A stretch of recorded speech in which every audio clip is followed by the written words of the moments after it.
அல்லேலூயா. அதனால இந்த ஒரு சந்தையின் 4ஆம் ஞாயிற்றுக்கிழமையினுடைய ஆராதனை வேலையை நாம் இப்போ ஆரம்பிக்கலாம். நமது ஆரம்பம் பிதா குமாரன் பரிசுத்த ஆவியின் திரியேக நாமத்தில் உள்ளது. ஆமென். கர்த்தரை நோக்கி ஜெபம் செய்வோம். பாடுகளின் தாசனும் பாடுகளின் ஆண்டவருமாயிருக்கிற சிலுவை நாதராகிய இயேசு கிறிஸ்துவே, பிதாவாகிய கடவுளே, தூய ஆவியானவரே, இதோ இந்த மனமகிழ்ச்சியும் குளிர்ச்சியும் நிறைந்த ஆண்டவரே, இந்த ஞாயிற்றுக்கிழமையின் காலை வேளையிலே எங்களுடைய பரிசுத்த யோவான் திருச்சபை மின்னூரில் ஆண்டவரே சபையாராக இணைந்து உம்முடைய நாமத்தை நாங்கள் தொழுது கொள்ளவும், உம்மை புகழ்ந்து பாடவும், இந்த ஞாயிற்றுக்கிழமைக்குரிய செய்தியை கேட்டு ஆசீர்வதிக்கப்படவும் வந்திருக்கிறோம். இந்த நாள் வரையில ஆண்டவரே எங்களை காத்தமைக்காக நன்றி. இந்த ஒரு சந்தி காலத்துல ஆண்டவரே நாங்கள் ஒவ்வொரு வெள்ளிக்கிழமையும் புதன்கிழமையும் வந்து உடைய வார்த்தைகளை கேட்கிறோம், ஆண்டவரை படிக்கிறோம், தியானிக்கிறோம். கொடுத்த ஆண்டவரை தாளத்துக்காக, ஆண்டவரை வாய்ப்புக்காக நன்றி செலுத்துகிறோம். வந்து சென்ற எல்லா போதக பிதாக்களையும் ஆசீர்வதிக்க வர இருக்கிற போதக பிதாக்களையும் கர்த்தர் ஆசீர்வதிக்க வேண்டுமா ஜெபிக்கிறோம். குறிப்பாய் இந்த நாளின் ஆண்டவரை பாடல் வேலை, ஜெப வேலை, இறை செய்தி எல்லாவற்றையும் ஆசீர்வதியும். ஆராதனையில அடியோடு ஊழியத்தில் இருக்கிற அருமையான அப்படி சாரோனையும் எடுத்து பயன்படுத்தும்படியா ஜெபிக்கிறோம். வேதத்தை வாசிக்கிறவர்கள் ஆண்டவர் எல்லாரையும் எடுத்து பயன்படுத்தும், எங்களை வேலைப்படுத்தும். பாடுகளின் ரட்சகரும் மீட்பருமா இருக்கிற இயேசுவின் மூலம் ஜெபிக்கிறோம் நல்ல பிதாவே, ஆமென். ஆண்டவரை துதிக்கும்படியாக 79வது பாடலாகிய கண்களை ஏறெடுப்பேன் மாமேறு நேராய் என் கண்களை ஏறெடுப்பேன் என்ற பாடலை பாடி நாம் ஆண்டவரை பயன்படுத்துவோம். 79வது பாடல். Yeah.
நாம் நின்று பாடல் புத்தகத்தில் முதலாவது பக்கத்தில் உள்ள பிரதான தேவாரம் நம்மை பின்பற்றுவோம்.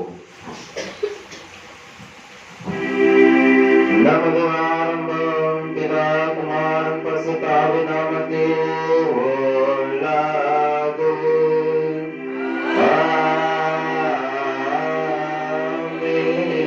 கர்த்தருக்கு பிரியமான வார்த்தைகளே, நமது பிதாவாகிய கடவுளிடம் கர்த்தர் செய்துள்ளவர்களாய் சேர்த்து நமது பாவங்களை கையிட்டு அவைகளை மன்னிக்க நமது இரட்சகராகிய இயேசு கிறிஸ்துவின் நாமத்தில் அவரை கெஞ்சி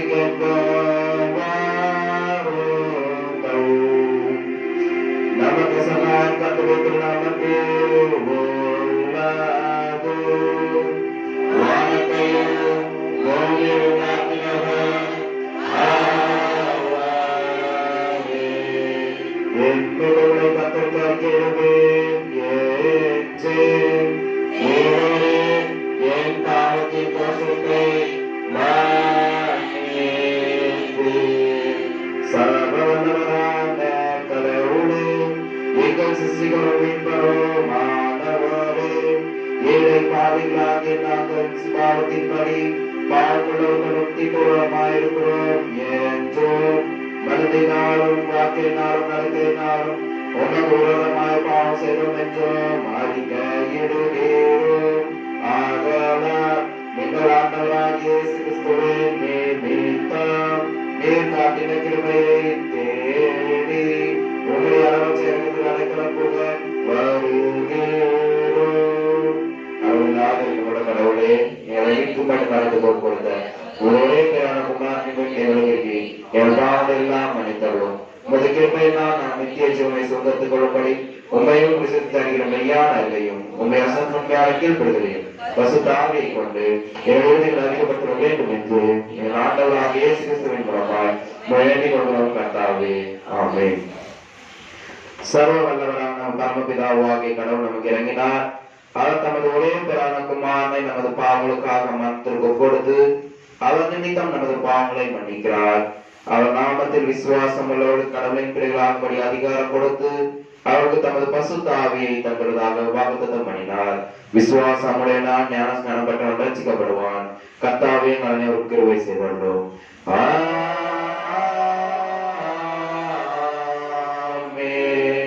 யாரும் நின்று ஒரு சந்தியின் 4வது ஞாயிறுக்குரிய ஆரம்ப வாக்கியம் பாடல் புத்தகத்தில் 86வது பக்கத்தில் உள்ளது.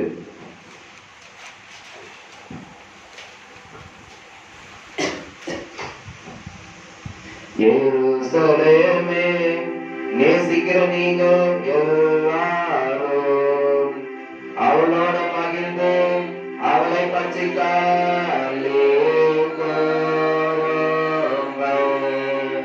அவள் நிமித்தம் துக்கித்திருந்த நீங்க எல்லாரும் அவளோட கூட மிகவும்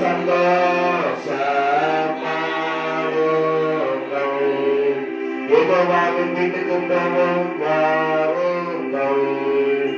அவர்கள் என்னிடம் சொல்லவே மகிழ்ச்சி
சங்கீதம் 142.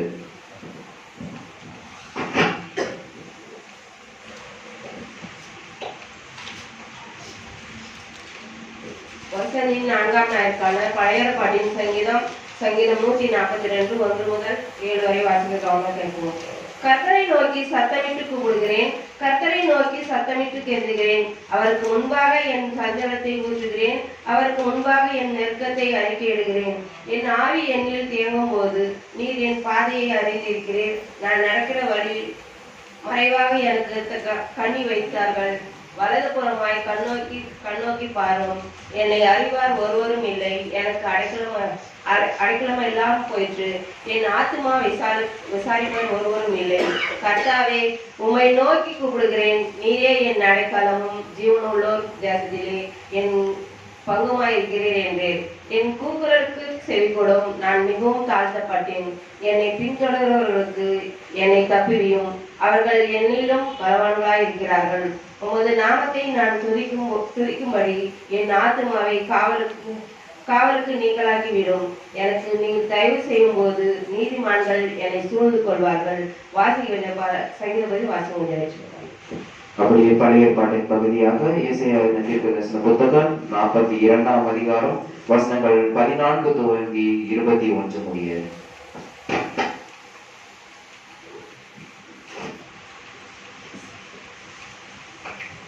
இன்றைக்கான பழைய ஏற்பாட்டின் பகுதி ஏசாயா 42ஆம் அதிகாரம் வசனங்கள் 14 முதல் 21 முடிய. கவனமாய் வாசிப்பதை கேட்போம். நான் வெகு காலம் மௌனமாய் இருந்தேன், சும்மா இருந்து எனக்குள்ளே அடங்கிக் கொண்டிருந்தேன். இப்பொழுது பிள்ளை பெறுகிறவர்களைப் போல சத்தமிட்டு அவர்களை பாழாக்கி விழுங்குவேன். நான் மலைகளிலும் குன்றுகளிலும் பாழாக்கி அவைகளில் உள்ள பூண்டுகளை எல்லாம் வாட பண்ணி ஆற்றுகளை திட்டுக்கள் ஆக்கி ஏரிகளை வற்றி போக பண்ணுவேன். குருடரை அவர்கள் அறியாத வழியை நடத்தி அவர்களுக்கு தெரியாத பாதைகளில் அவர்களை அழைத்து கொண்டு வந்து அவர்களுக்கு முன்பாக இருளை வெளிச்சமும் கோணலை செவையுமாக்குவேன். இந்த காரியங்களை நான் அவர்களுக்கு செய்து அவர்களை கைவிடாதிருப்பேன். சித்திர வேலையான விக்கிரகங்களை நம்பி வார்ப்பிக்கப்பட்ட சுருகங்களை நோக்கி நீங்கள் எங்கள் தேவர்கள் என்று சொல்லுகின்றவர்கள் பின்னி அடைந்து மிகவும் வெட்கப்படுவார்கள். செவிடரை கேளுங்கள், குருடரை நீங்கள் காணும்படி நோக்கி பாருங்கள். என் தாசனை அல்லாமல் குருடன் யார்? நான் அனுப்பிய தூதர்களை அல்லாமல் செவிடன் யார்? உத்தமனை அல்லாமல் குருடன் யார்? கர்த்தருடைய ஊழியக்காரனை அல்லாமல் அந்தகாரன் யார்? நீ அநேக காரியங்களை கண்டு கவனியாதிருக்கிறாய். அவனுக்கு செவிகளை திறந்தாலும் கேளாத போகின்றான். கர்த்தர் தமது நீதி நிமித்தம் அவர் மேல் பிரியம் வைத்திருக்கிறார். அவர் வேதத்தை முக்கியப்படுத்தி அதை மகிமை உள்ளதாக்குவார். வாசிக்க வேண்டிய பழைய ஏற்பாட்டின் பகுதி வாசனம் முடிந்தாயிற்று.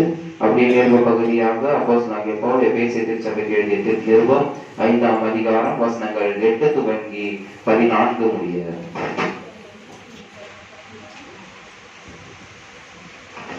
ஒரு சந்தையின் 4ஆம் ஞாயிற்காக வாசிக்க தெரிந்து கொள்ளப்பட்ட நிருப பகுதி அப்போஸ்தலனாகிய பவுல் எபேசியருக்கு எழுதிய நிருபம் 5ஆம் அதிகாரம் வசனம் 8 14 முடிய. முற்காலத்தில் நீங்கள் அந்தகாரமாய் இருந்தீர்கள், இப்பொழுதோ கர்த்தருக்குள் வெளிச்சமாய் இருக்கிறீர்கள். வெளிச்சத்தின் பிள்ளைகளாய் நடந்து கொள்ளுங்கள். ஆவியின் கனி சகல நற்குணத்திலும் நீதியிலும் உண்மையிலும் விளங்கும். கர்த்தருக்கு பிரியமானது இன்னதென்று நீங்கள் சோதித்து பாருங்கள். கனியற்ற அந்தகார கிரியைகளுக்கு உடன்படாமல் அவைகளை கடிந்து கொள்ளுங்கள்.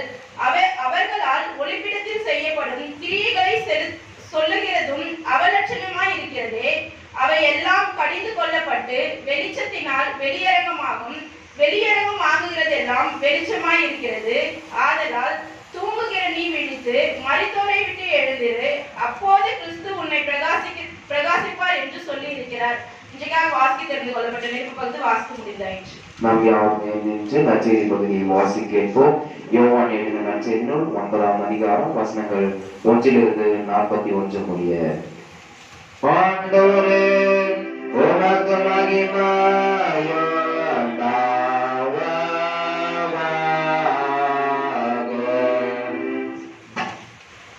இந்த நாளுக்காக வாசிக்க தெரிந்து கொள்ளப்பட்ட சுவிசேஷ பகுதி அது யோவான் எழுதின சுவிசேஷம் 9ஆம் அதிகாரம் வசனங்கள் 1 தொடங்கி 41 வரை வாசிக்க கேட்போம். அவர் அப்புறம் போகையில் பிறவி குருடனாகிய ஒரு மனுஷனை கண்டார். அப்பொழுது அவருடைய சீஷர்கள் அவரை நோக்கி, ரபி, இவன் குருடனாய் பிறந்தது யார் செய்த பாவம்? இவன் செய்த பாவமோ இவனை பெற்றவர்கள் செய்த பாவமோ என்று கேட்டார்கள். இயேசு பிரதியுத்தரமாக, இது இவன் செய்த பாவமும் அல்ல, இவனை பெற்றவர்கள் செய்த பாவமும் அல்ல. தேவனுடைய கிரியைகள் இவனிடத்தில் வெளிப்படும் பொருட்டு இப்படி பிறந்தான்.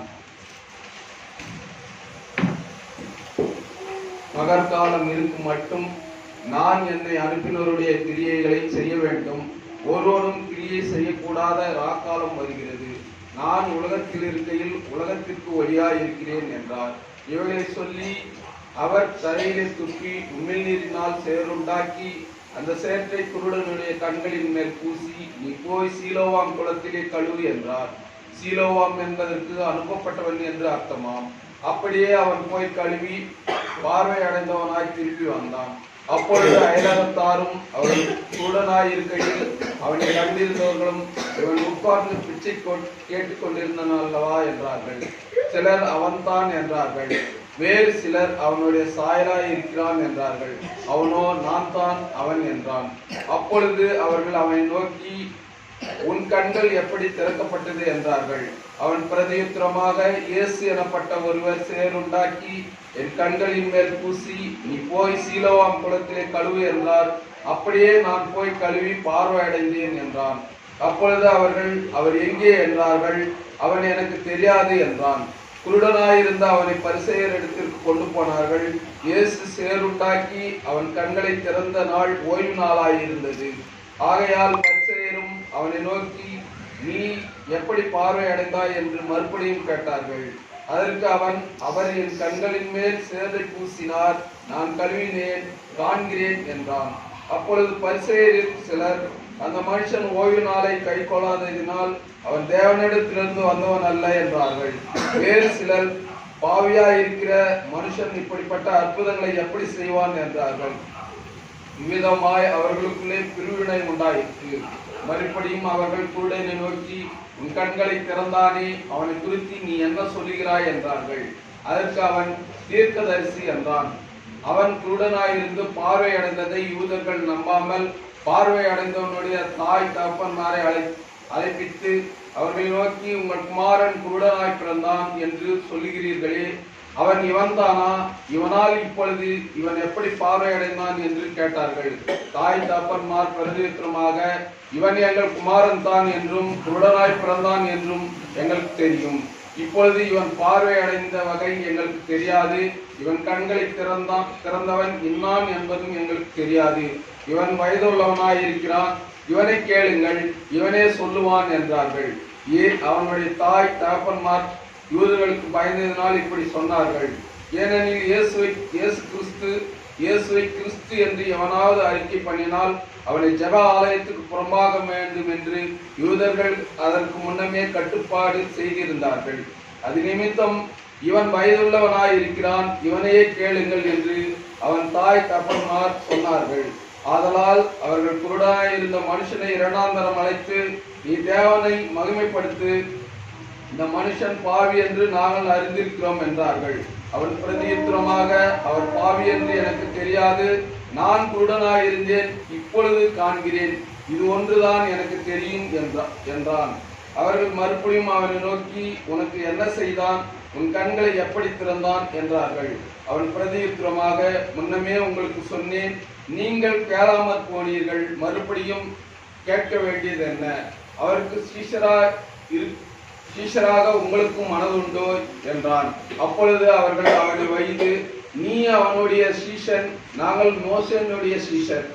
மோசேயுடனே தேவன் பேசினார் என்று அறிவோம், இவன் எங்கே இருந்து வந்தவன் என்று அறியோம் என்றார்கள்.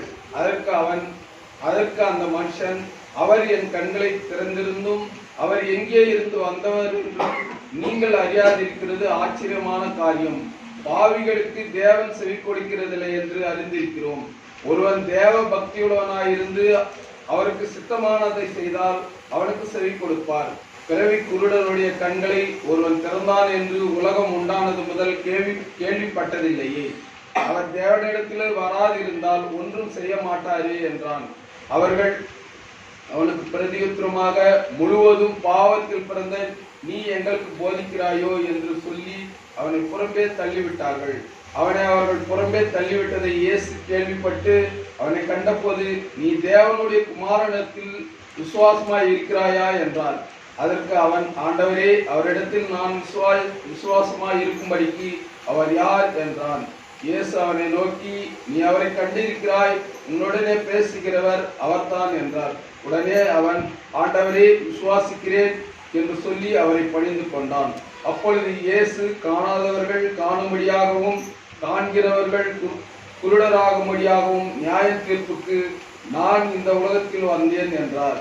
அவருடனே கூட இருந்த பரிசேயரில் சிலர் இவர்களை கேட்ட பொழுது, நாங்களும் குருடரோ என்றார்கள். இயேசு அவர்களை நோக்கி, நீங்கள் குருடராயிருந்தால் உங்களுக்கு பாவம் இராது. நீங்கள் காண்கிறோம் என்று சொல்லுகிறபடியினால் உங்கள் பாவம் நிலை நிற்கிறது என்றார் என்பது வாசிக்க வேண்டிய சுவிசேஷ பகுதி வாசிக்கின்றார்கள்.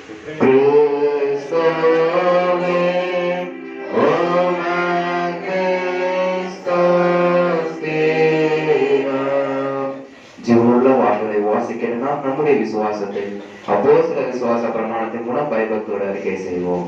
பரலோகத்தையும் பூலோகத்தையும் படைத்த சர்வ வல்ல பிதாவாகிய கடவுளை விசுவாசிக்கிறேன். அவருடைய ஒரே பேரான குமாரனும் நம்முடைய ஆண்டவருமாகிய இயேசு கிறிஸ்துவை விசுவாசிக்கிறேன். இவர் பரிசுத்த ஆவியினால் கர்ப்பத்தில் உட்பவித்து கன்னிகையாத்தில் பிறந்து பொந்து பிலாத்துவிற்கு பாடுபட்டு சிலுவையில் அறைந்து மரித்து அடக்கம் பண்ணப்பட்டார். மாதாத்தில் இறங்கி 3ஆம் நாள் மருத்துவர்கள் உயிர்த்தெழுந்தார். கருத்துக்கு ஏறி சர்வ வல்ல பிதாவாகிய கடவுளை வலது பாசம் வீச்சிருக்கிறார். அவரிடத்திலிருந்து உயிரோரையும் மருத்துவரும் நியாயத்துக்கு வருவார். பரிசுத்த ஆவியை விசுவாசிக்கிறேன். பொதுவான பரிசுத்த சபையும் பசுவானுடைய ஐக்கியமும் பாவம் மன்னிப்பும் சரீர உயிர்த்தலும் நித்திய ஜீவன் உண்மையை விசுவாசிக்கிறேன். ஆமென். யாவரும் அமர்ந்து பாடல் புத்தகத்தில் 230வது பாடலை பாடுவோம்.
சிலுவைநாதர் இறைமைந்தன் இயேசுவின் திருப்பெயரிலே உங்கள் அனைவருக்கும் கிருபையும் சமாதானமும் உண்டாயிருப்பதாக. ஆமென். அல்லேலூயா. அல்லேலூயா. அல்லேலூயா. அன்பான தேவ பிள்ளைகளே, ஒரு சந்தியின் 4ஆம் ஞாயிற்றுக்கிழமையிலே நாம் இருக்கிறோம். இந்த நாளிலும் நாம் வாசித்து தியானிக்கும்படியாய் தந்திருக்கிற வேத பகுதி, இது ஒரு நீண்ட வேத பகுதி. நம்ம படிக்க கேட்டோம். யோவான் 9ஆம் அதிகாரம் 1 முதல் 41 வசனங்கள்ல இருக்கிறபடினாலே அதுல 3வது வசனத்தை, 2வது வசனம் 3வது வசனத்தை யாராவது ஒருவர் அப்பொழுது அவருடைய சீடர்கள் அவரை நோக்கி, ரபி, இவன் குருடனாய் பிறந்தது யார் செய்த பாவம்? இவன் செய்த பாவமோ இவனை பெற்றவர்கள் செய்த பாவமோ என்று கேட்டார்கள். இயேசு பிரதியுத்தரமாக, இது இவன் செய்த பாவமும் அல்ல, இவனை பெற்றவர்கள் செய்த பாவமும் அல்ல, தேவனுடைய கிரியைகள் இவனிடத்தில் வெளிப்படும் பொருட்டு இப்படி பிறந்தான். ஆமென். யார் ஆண்கள் தான் சொல்லணும். செய்வோம். என் கண்மலையும் என் கோட்டையும் நான் நம்பியிருக்கும் எங்கள் வாயின் வார்த்தைகளும் உமது இருதயத்தின் தியானமும் உமது சமூகத்திலே அது பிரயோஜனமாக இருக்கின்ற கர்த்தாவே, இதோ நாங்கள் ஆரம்பம் முதல் உம்முடைய பாடல் வழியாகவும் கர்த்தாவே உம்மை துதித்து உம்மை மகிமைப்படுத்தினோம். கர்த்தாவே, வேத வாசிப்பிலும் உம்மை கனம் செலுத்தி கர்த்தாவே நாங்கள் செய்தியை கேட்க போகிற நேரத்திலே கர்த்தாவே உமது அடியார் மூலமாக கர்த்தாவே நீர் என்ன செய்தியை கொடுப்பவரே எங்கள் வாழ்க்கைக்கு அது முதல் படியாகவும் கர்த்தாவே நாங்கள் அதை மீண்டுமாக கர்த்தாவே அதை ஆண்டு அனுபவித்துக் கொண்டு கர்த்தாவே அதற்கென்று நாங்கள் சாட்சியாய் விளங்க நீர் எங்களை எடுத்து பயன்படுத்தும். கேட்கின்ற அடியார்களை கர்த்தாவே ஒருமுகப்படுத்தும். நீர் பேசும், நாங்கள் கேட்கிறோம். இயேசுவின் நாமத்தில் ஜெபிக்கிறோம். ஜெபங்களும் சிறுநோடு நல்ல பிதாவே. ஆமென். ஆமென். Praise the Lord. அல்லேலூயா. அன்பான தேவ பிள்ளைகளே, ஒரு சந்தியில 3 வாரங்களை கடந்து 3 வெள்ளிக்கிழமைகளை கடந்து 4வது ஞாயிற்றுக்கிழமையில நம்ம பிரவேசிக்கிறோம். இந்த 2 ஞாயிற்றுக்கிழமை கடந்தோம்னா நம்ம ஈஸ்டர் திருவிழாவை மகிழ்ச்சியோட கொண்டாட போகிறோம். இந்த நாட்கள் நம்ம ஏற்கனவே நிறைய நம்ம பார்த்தோம். ஆண்டவரோடு நெருங்கி உறவு கொள்ளுகிற நாட்கள் தான் இந்த ஒரு சந்தி காலம். அதான் நம்முடைய முன்னோர்கள், நம்முடைய சர்ச் ஃபாதர்ஸ் எல்லாம் இந்த நாட்களை ஏற்படுத்தி இருக்கிறார். இந்த நாளிலும் நமக்கு ஆண்டவர் கொடுக்கிற அழைப்பு என்னன்னா, இருளில் இருந்து ஒளியில் வாழ்கிற வாழ்க்கை. இருளில் இருந்து ஒளியில் வாழ்கிற வாழ்க்கை. இது 2 அர்த்தத்தை சொல்லுது. ஒண்ணு, நம்முடைய பாவத்தை சுட்டி காண்பிக்கிறது. இருள் அப்படின்னு சொன்னா என்ன? பாவம்.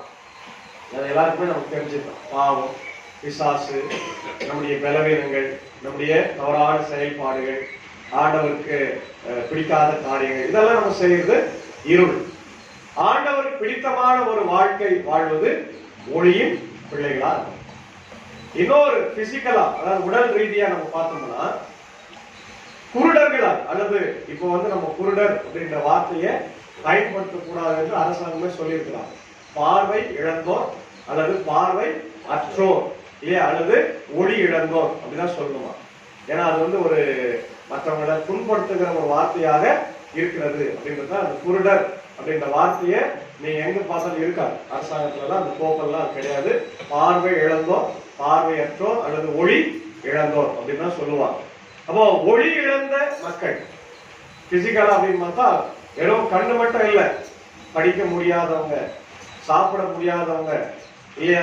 இன்னைக்கு ஈரான்லயும் இஸ்ரேலையும் நடக்கிற போர்ல அப்பாவி மக்கள் எவ்வளவு பேரு வீடுகளை இழந்திருக்கிறத பாரு. ஒரே ஒரு குண்டுக்கு ஒரு 10 வீடு 20 வீடு தான் இடிந்து விழுகிறது. நேர்ல பார்க்கும், செய்தில நேர்ல பார்க்கும். ஏற்கனவே காசால 2 வருஷமா பெண்களும் குழந்தைகளும் பாதிக்கப்பட்டு சாப்பாட்டுகளா அலைஞ்சதை நம்ம பார்த்து. கடல் தண்ணியை போய் குடிக்கிறாங்க. கடல் தண்ணி குடிச்சா என்ன ஆகும்? கிட்னி ஃபெயிலியர் ஆகி, உப்பு அதிகமா போனா கிட்னி ஃபெயிலியர். அப்படியெல்லாம் இன்னைக்கு உலகத்துல நடந்து கொண்டிருக்கிறப்போ இதுதான் இருளான வாழ்க்கை. இந்த இருளான வாழ்க்கையிலிருந்து இயேசு ஆண்டவர் நம்மை ஒளி உள்ள அல்லது விடுதலையாக்கப்பட்ட ஆசீர்வதிக்கப்பட்ட ஒரு வாழ்விலே நம்மளை கொண்டு வருகிறார். அல்லேலூயா. அதான் நாளுக்குரிய தலைப்பு. இருளில் இருந்து ஒளி உள்ள வாழ்க்கைக்கு நம்மளை அழைக்கிறார். அப்போ அதற்கு ஒரு நல்ல உதாரணமா தான் இந்த நாள்ல ஒரு பார்வை இழந்த அல்லது ஒளி இழந்த ஒரு மனிதனுடைய வாழ்க்கையில் நடந்த ஒரு மிகப்பெரிய மாற்றத்தை, அற்புதத்தை நம்ம பார்க்கிறோம் இல்லையா? இப்போ பார்வையற்ற ஒரு மனிதனுடைய வாழ்க்கையில் ஆண்டவர் என்ன பண்றாரு?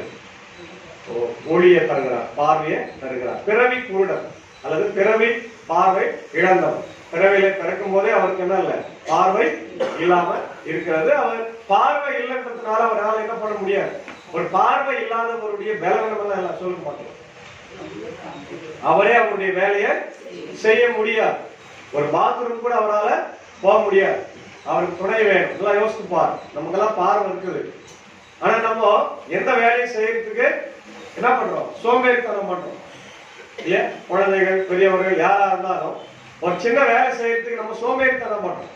ஆனா பார்வை இழந்தவர்கள் எப்படி போவாங்க? ரொம்ப ரொம்ப கடினமான ஒரு சூழ்நிலை. எந்த இடத்துல என்ன இருக்குதுன்னு தெரியாது இல்லையா? அதெல்லாம் நம்ம பார்க்கிறோம். என்ன சாப்பிடுறேன்னு தெரியாது. அதோட சாப்பிடும் போது மேல இருந்து பலி விழுந்தாலும் ஆசை விழுந்தாலும் கூட அவங்களுக்கு தெரியாது. ஒருத்தருடைய உதவி இல்லாம அவங்க வாழவே முடியாது. இதுதான் அவங்களுடைய மிகப்பெரிய பலவீனமா இன்னைக்கு இருக்கு. சரி, அதனால அவங்க என்ன செய்ய முடியும்? வாழ்வாதாரத்துக்கு என்ன செய்ய முடியும்? பிச்சை எடுப்பது தவிர வேற வழியே இல்லை. நம்ம பார்க்கிறோம் எத்தனையோ மக்கள் பார்வை இழந்தவர்கள் கையை பிடிச்சுன்னு போனோம், நடந்து போன பிடிச்சு அவங்க என்ன கேட்கறாங்க? ஐயா, 2 கண்ணை இழந்தவங்க ஐயா, வாழ்க்கையில ஒளியேற்றுங்க, எதனா கொடுக்கும், எதனா கொடுக்கும். வேற வழியே அவங்களால இல்ல. வேற எந்த வேலையும் செய்யறதுக்கு அவங்களுக்கு என்ன இல்ல, முடியாது. என்ன பண்ண வேலை கொடுத்துருவாங்களா? ஐயோ நீ பார்வை இழந்துருப்பா, நீ உக்காந்து இருப்பா, நம்ம சம்பளம் கொடுக்க சொல்லுவாங்களா? யார் இந்த மாதிரி சொல்ற ஆட்கள் இன்றைக்கு இல்லை. அப்போ பிறவிலேயே அவன் பார்வை இழந்ததுனால அவன் வேலையும் செய்ய முடியாது, கண் வேலையும் ஒழுங்கா செய்துக்க முடியாது. அது மட்டும் இல்ல, யாருக்கு பாரமா இருக்கிறான்? குடும்பத்துக்கு பாரமா இருக்கிறான். அதனால அவங்க என்ன பண்ணுவாங்க? பெற்றோர்கள் பொதுவா இந்த மாதிரி பிறக்கிற பிள்ளைகளை அரசாங்கத்திடமோ அது ஏதோ ஹோம்ல என்ன பண்ணுவாங்க? சேர்த்துருவோம். அதுதான் நம்முடைய இன்னைக்கு IELTS-ல உங்களுக்கு தெரியுமோ தெரியலையோ, பர்கூர்ல என்ன இருக்குது? ஒளி இல்லையா? அது பேரை ஒளி இல்லம், ஒளி இல்லம், பிளைண்ட் ஸ்கூல். ஆரம்ப நாட்கள்ல என்னுடைய தந்தையாரெல்லாம் அங்க வேலை செஞ்சிருக்கிறார், டெஃப் ஸ்கூல்ல வேலை செஞ்சிருக்கிறார். ஏன்னா அதாவது மிகப்பெரிய மினிஸ்ட்ரி. இன்னைக்கு திருச்சபை என்பது நம்ம நினைக்கிறோம் வெறும் ஆராதனை நடத்திட்டு போயிட்டா நம்முடைய ஊழியம், நம்ம சபை ஊழியம் முடிஞ்சிச்சு. இல்ல, இந்த திருச்சபையுடைய ஊழியம் அது மட்டும் இல்ல. ஏழை எளிய பிள்ளைகளுக்கு படிப்பை கொடுப்பது, மருத்துவத்தை கொடுப்பது, கல்வியை கொடுப்பது இல்லையா? பார்வை இழந்த பிள்ளைகளுக்கு பார்வை அவங்களுக்கு இல்லைன்னா கூட அவங்களுக்கு கல்வியை கொடுத்து அவங்களுக்கு இதெல்லாம் அவங்களுடைய பிளஸ் பாயிண்டாக நம்ம பார்க்கிறோம். இப்ப இங்க பிறவிலேயே பார்வை இழந்த அந்த மனிதனுடைய வாழ்க்கையில ஆண்டவர் ஒளியை தந்து அவன் வாழ்வை இருளில் இருந்து ஒளிக்கு அழைத்து செல்லுகிற ஒரு பெரிய பாகு. எல்லாத்தையும் நம்ம சொல்ல முடியாது, நேரத்தை கருதி நான் சுருக்கமா சொல்றப்போ, ஆண்டவரோடு இருக்கிற சீடர்கள் பாருங்க, ஏசாமி கிட்ட ஒரு கேள்வி கேட்கிறான். என்னன்னு? ஆண்டவரே, இவன் பார்வை இழந்து பிறந்திருக்கிறானே, இவன் பிறவிலேயே பார்வைய இல்லாம பிறந்துக்கிறானே, இது யாருடைய குற்றம்? இவன் செய்த குற்றமா, பெற்றோர்கள் செய்த குற்றமா அப்படின்னு கேட்கிறேன் இல்லையா? அதுக்கு ஆண்டவர் சொல்லுகிற பதில் என்ன? இவர் இயேசு பிரதியுத்தரமாக, இது இவன் செய்த பாவமும் அல்ல, இவனை பெற்றவர்கள் செய்த பாவமும் அல்ல, தேவனுடைய கிரியைகள் இவனிடத்தில் வெளிப்படும் பொருட்டு இப்படி பிறந்தான். தேவனுடைய கிரியை வெளிப்படும் பொருட்டு இவன் என்ன பண்ணிருக்கிறான்? அப்போ இப்படி எல்லாம் பிறக்கிறது முதல்ல நம்ம கையிலேயே இல்லை. யாருக்கு எப்படி குழந்தை பிறக்கணும்ன்றது நம்ம கையில் கிடையாது. நம்ம வேண்டிக்கணும், ஆண்டவரே எங்களுக்கு நல்ல குழந்தை பிறக்கணும், எந்த குறையில்லாம பிறக்கணும். ஆனால் பிறப்பது கடவுளுடைய கரத்திலே. சரி, பிறந்துட்டாங்க. பிறந்துட்ட பிறகு அவங்களை வளர்த்து எடுத்து ஆளாக்கி விடுவது நம்முடைய கை. நிறைய பெற்றோர்கள் அந்த மாதிரி வளர்க்கறதில்ல. நிறைய பெற்றோர்கள் என்ன பண்றாங்க? சின்ன வயசுல அவங்க பார்வை இழந்தோ அல்லது உடல் ரீதியான பலவீனங்கள், பிசிக்கலா ஏதோ பலவீனம் இருந்தாலும் அவங்கள ஹோம்ல தான் சேர்த்துட்டு போயிடும். ஆனா ஒரு சில குடும்பத்துல இருக்கிறவர்கள் தான் அவர்களை பராமரிக்கிறத நம்ம பார்த்தோம். அப்போ இந்த முதல் பகுதியில நம்ம கற்றுக்கொள்வது என்னன்னாக்கா, இந்த இப்படிப்பட்ட குறைவுள்ள பிள்ளைகள் பிறப்பது கடவுளுடைய சித்தமா இருக்குது. ஏன் அதை கடவுள் அனுமதிக்கிறார்? இந்த பிள்ளைகளால தானா வாழ முடியாது, படிக்க முடியாது, வேலை செய்ய முடியாது, ஏன் கடவுள் அனுமதிக்கிறாரு? அவருக்கு தெரியாதா இவங்க பிறந்தா ரொம்ப கஷ்டத்துல இருப்பாங்கன்னு தெரியும். ஏன் அனுமதிக்கிறார் அப்படின்னா அந்த கேள்விக்கு பதில் என்ன? ஆண்டவருடைய மகிமை, ஆண்டவருடைய கிரியை அவங்களிடத்துல வெளிப்படும்படியாக தான் அவர்களை அப்படி படைக்கிறார். அல்லேலூயா.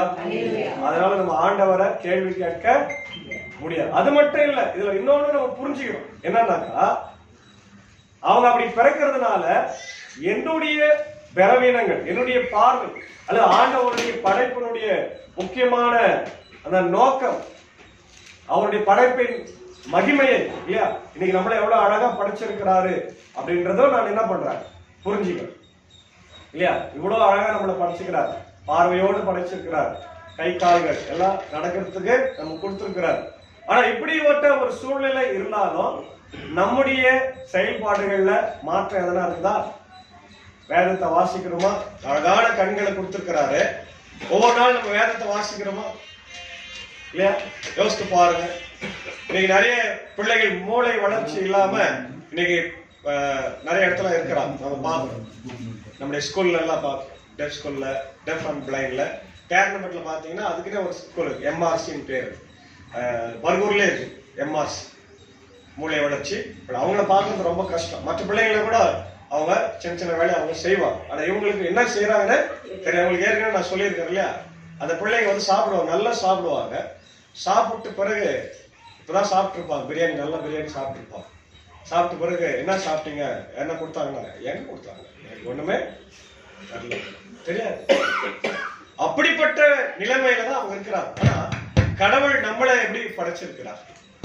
நம்மள அறிவோடும் திறனோடும் நம்ம சிந்திக்கிற சிந்தனை. அவங்க சிந்திக்க தெரியாது, இது தப்புன்னு தெரியாது. ரோட்ல நடு ரோட்ல போவாங்க, பஸ் வந்து இடிக்க நமக்கு தெரியும், அவங்களுக்கு தெரியாது. ராங் ரூட்ல போவாங்க, என்ன சாப்பிடுறது என்ன பண்றது தெரியவே தெரியாது. அப்படிப்பட்ட மக்களை நாம் பார்க்கும்போது நான் அப்பதான் புரிஞ்சுக்கணும், ஆண்டவருடைய படைப்பு என்ன எவ்வளவு அழகா படைச்சிருக்கிறாரு, நான் எப்படி வாழணும், ஆண்டவருக்காக நான் எப்படி வாழணும், ஆண்டவருடைய பிள்ளையை நான் எப்படி சாட்சி கொடுக்க வேண்டும் என்ற சிந்தனையை ஆண்டவர் நமக்கு கொடுக்கிறார். இல்லையா? அந்த முதல் பகுதியில நம்ம அதான் பார்க்கணும். அப்போ முதல் பகுதி இயேசுவின் இடத்துல கேட்கப்பட்ட கேள்வி இல்லையா, அதான் பாருங்க. ஏன் இந்த பிரச்சனைகள் துன்பங்கள் வருகிறது அப்படின்னு பார்க்கணும். யாத்திராகமம் 20ஆம் அதிகாரம் 5ஆம் வசனம். யாத்திராகமம் 20:5. நீ அவைகளை நமஸ்கரிக்கவும் சேவிக்கவும் வேண்டாம். உன் தேவனாகிய கர்த்தராயிருக்கிற நான் எரிச்சலுள்ள தேவனாய் இருந்து என்னை பகைக்கிறவர்களை குறித்து பிதாக்களுடைய அக்கிரமத்தை பிள்ளைகளிடத்தில் 3ஆம் நாள் 3ஆம் 4ஆம் தலைமுறை மட்டும் விசாரிக்கிறவராய் இருக்கிறேன். இது கொஞ்சம் முரண்பாடா இருக்கு. இந்த இடத்துல நம்ம படிக்கும்போது பெற்றோர்கள் செய்த பாவம் அல்லது அவங்க முன்னோர்கள் செய்த பாவத்தை யார்கிட்ட விசாரிக்கிறாரு? பிள்ளைங்க கிட்ட விசாரிக்கிறார். அப்போ இங்க ஏசாமி சொல்றதுக்கும் இங்க சொல்றதுக்கு என்ன இருக்குது? முரண்பாடு இது. அப்போ இன்னைக்கு இருக்கிற சூழ்நிலையை நம்ம தெளிவா புரிஞ்சுக்கணும். பழைய ஏற்பாட்டினுடைய தண்டனையை ஆண்டவர் புதிய ஏற்பாட்டுல கொடுக்கல, அதை அப்படியே மாத்திட்டார்.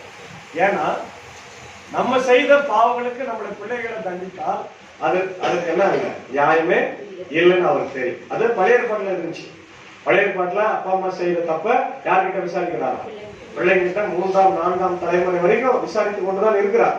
ஆனா இயேசு சிலுவையில மரித்த பிறகு அந்த பாவ கடனை நம்ம கிட்ட அவர் கேட்கறது இல்லை. அவங்க அப்பா அம்மா செய்த பாவம் அவங்களோட போச்சு, நம்ம செய்த பாவம் நம்மளோட போச்சு. அப்போ இந்த பிறவி பார்வை இழந்தவனுக்கு இவன் இப்படி பிறந்தது அவங்க அப்பா அம்மா செஞ்ச பாவமோ அவங்க முன்னோர் செய்த பாவமோ இல்லை என்பதை இந்த இடத்துல கேட்க. ஏன்னா இந்த வசனம் நீங்க வரதுனால நீங்க கேட்கலாம், ஐயா பழைய ஏற்பாடுல இப்படி இருந்ததுதான். ஆனால் ஏசாமி பழைய ஏற்பாட்டையே மாத்துறாரு. எந்த வசனத்தையும் அவர் மாத்தல, ஆனா அந்த தத்துவத்தை மாத்துறாரு. என்னன்னு 10 கற்பனைகளை என்ன மாத்திட்டாரு? 2ஆ மாத்திட்டாரு. எப்படி? உன்னை போல முதல்ல கடவுளை நேசி, 2ஆவது மனுஷனை நேசி, அப்படிதான் பண்றாரு. அதனால இந்த வசனத்தையும் இங்க இருக்கிற சம்பவத்தையும் நம்ம குழப்பிக் கொள்ள வேண்டாம். அதை நீங்க பார்க்கணும். எசேக்கியேல் 18ஆம் அதிகாரம் 20 அதுக்கு தான் சொல்றாரு. எசேக்கியேல் 18:20 வாசனம். பழைய ஏற்பாடு. பாவம் செய்கிற ஆத்துமாவே ஆகும், குமாரன் தகப்பனுடைய அக்கிரமத்தை சுமப்பதும் இல்லை. நல்லா கவனிங்க. இதே ஆண்டவர் தான் இங்க என்ன சொல்றாரு? பாவம் செய்கிற ஆத்மாவே சாகுமே தவிர, அப்பா அம்மா செய்ததுக்கு பிள்ளைங்கிட்டையும், பிள்ளைங்க செய்தது அவங்க பிள்ளைங்கிட்ட நான் என்ன பண்ண மாட்டேன், விசாரிக்க மாட்டேன். ஆண்டவருக்கு தெரியும் யார் என்ன செய்யறாங்கன்னு. நல்லது வாசம்.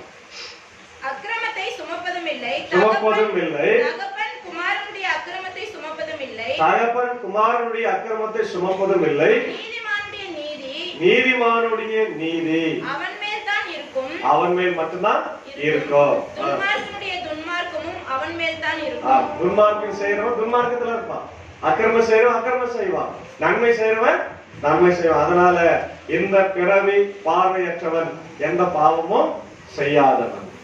நல்லா புரிஞ்சு. இதான் முதல் பகுதியில நம்ம தெளிவாக்கி கொள்ள வேண்டிய காரியமா இருக்கிறது இல்லையா? யோபுக்கு துன்பம் வந்துச்சு. யோபனுடைய பெற்றோர்கள் அல்லது யோபனுடைய பிள்ளைகள் என்ன பாவம் செய்து அக்கிரமம் செய்து இருந்தாங்களா? ஏன் அவனுக்கு துன்பம் வந்துச்சு? ஒரே நாள்ல மொத்த சொத்தை இழந்துட்டான். ஒரே நாள்ல அவனுடைய உடல்ல பருக்கள் வந்து சாம்பல உட்காந்து அவன் உடம்ப கீர்ந்துக்கிறான். ஏன் அவ்வளவு பெரிய பாவம் பண்ணா? ஒண்ணுமே கடவுளைதான் புதிச்சார். பிள்ளைகளுக்காக தகன பலிய செலுத்துகிறவன் கடவுள் அனுமதிக்கிறார். கடவுள் ஒவ்வொரு நிகழ்வையும் நம்ம வாழ்க்கையில அனுமதிக்கிறார். அதுல இருந்து நம்ம ஒரு பாடத்தை கற்றுக்கொள்ள வேண்டும். நம்மளை சோதிக்கிறவல்ல, வசனமே சொல்லுது, நம்முடைய திராணிக்கு மேல நம்ம என்ன பண்றதில்ல, அவரு சோதிப்பது இல்லை. அதனால நீங்க நிறைய நேரத்தில் நம்ம சொல்லலாம், ஆண்டவர் என்ன கடவுளே என்ன இவ்வளவு சோதனை எனக்கு கொடுக்குறேன் அப்படி கேட்காதீங்க. ஆண்டவர் நம்மளை சோதிக்கிறவர் அல்ல, அது தீங்குனால சோதிக்கிறவரு இல்ல. அவர் சோதிக்கிறவர் அல்ல, நம்மளை பலப்படுத்துகிறவர், நம்ம வாழ வைக்கிற ஆண்டவர்.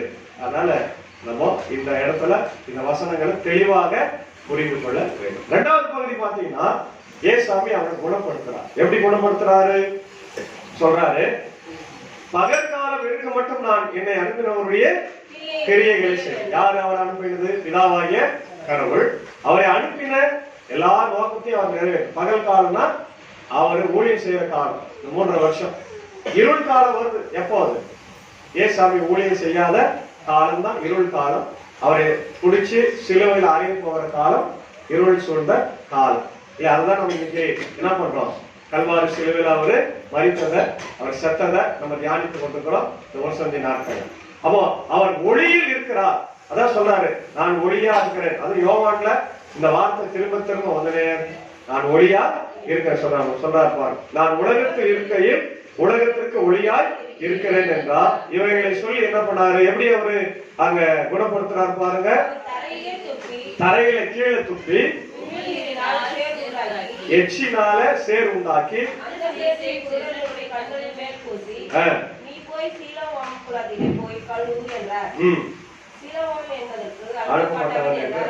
நல்லா கவனிங்க.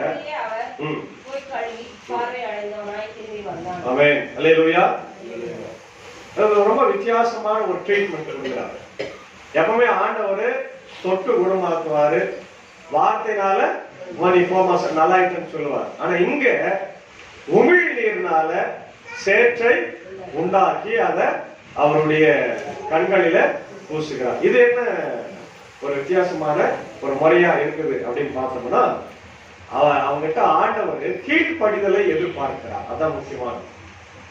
அதே நேரத்துல இந்த உமிழ்நீர் சேர் எதை நமக்கு முன்மாதிரியாக காட்டுகிறது என்றால் மருத்துவம். நமக்கு தெரியும், நீங்க டாக்டர் கிட்ட போனீங்கன்னா டாக்டர் என்ன சொல்லுவார், ஒரு பேஷண்ட் கிரிட்டிக்கலா இருக்கிறாருன்னா என்ன சொல்றாரு டாக்டர், நாங்க முடிஞ்ச வர போராடுறோம், God is great. முடிஞ்ச அளவு நாங்க போராடுறோம், ஆனா சுகம் கொடுக்கிறவரு we treat, God cure. நாங்கள் சிகிச்சை அளிக்கிறோம், சுகம் கொடுக்கிறது யாரு? கடவுள். அதான் உண்மை. அதை நீங்க என்னைக்கும் மறக்காதீங்க. நான் மாத்திரை சாப்பிட்றதுனால நான் நல்லா இருந்தா கிடையாது. அந்த மாத்திரையை வேலை செய்யுது, உடம்பு நல்லா இருக்கிறது யாரு? ஆமா. ஆனா அந்த மாத்திரையை உருவாக்க சொன்னது கடவுள் தான். அதனால வேலை வாய்ப்பு எல்லாம் வந்து அதனாலதான் இல்லையா? அதனால ஆண்டவர் இந்த இடத்துல அது ஒரு மெடிசனா பயன்படுத்தும். எச்சில துப்பி அவருடைய கண்கள்ல. இது கூட இன்னைக்கு நிறைய கேள்விகள் வரலாம். எச்சில போய் துப்பலாமா? அது வந்து எவ்வளவு பெரிய ஒரு தப்பு இல்லையா, தவறு இல்லையா? இந்த கொரோனா காலத்துல நம்மள என்ன பண்ணுவாங்க, கிட்ட நிக்க கூடாது. எத்தனை மீட்டர்? 10 மீட்டர். அதுக்கு மேல உங்களோட ஆட்கள்ல வந்து நீங்க ஃபாலோ பண்ணிப்பீங்க. அந்த இதுல ட்ரேல தானே கொடுத்துருக்கீங்க ராபோது. ஏன்னா எச்சில் யார் எச்சியோ பட்டா என்ன ஆகும் கொரோனா எல்லா இடத்துலயும் அப்படிதான் இருக்கிறாங்க இருந்தாங்க. அதுக்கப்புறம் நம்ம மெதுவா மாத்திக்கணும். அப்ப அப்படிப்பட்ட சூழ்நிலையில ஏசாண்டவர் இதை ஏன் செய்யறாருன்னா, ஏசாண்டவருக்கும் அந்த மனிதனுக்கும் இருக்கின்ற உறவு நிலையை அவர் பலப்படுத்துகிறார். அல்லேலூயா. அதான் நம்ம பார்க்கிறோம். நெகேமியா பழைய ஏற்பாடு நெகேமியா 3ஆம் அதிகாரம் 15ஆம் வசனம். நெகேமியா 3:15.